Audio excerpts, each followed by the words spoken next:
Comment பண்ணுங்கள்.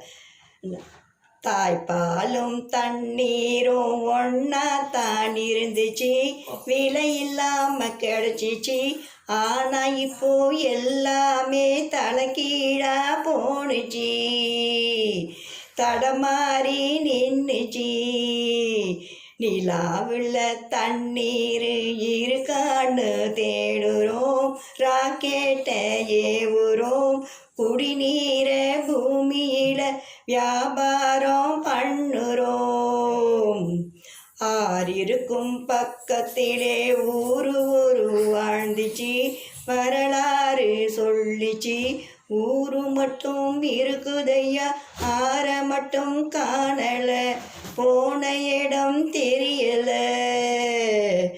பரவலத்த காடுகளை பாவிசனம் அழிக்குதே, நன்றி மறந்து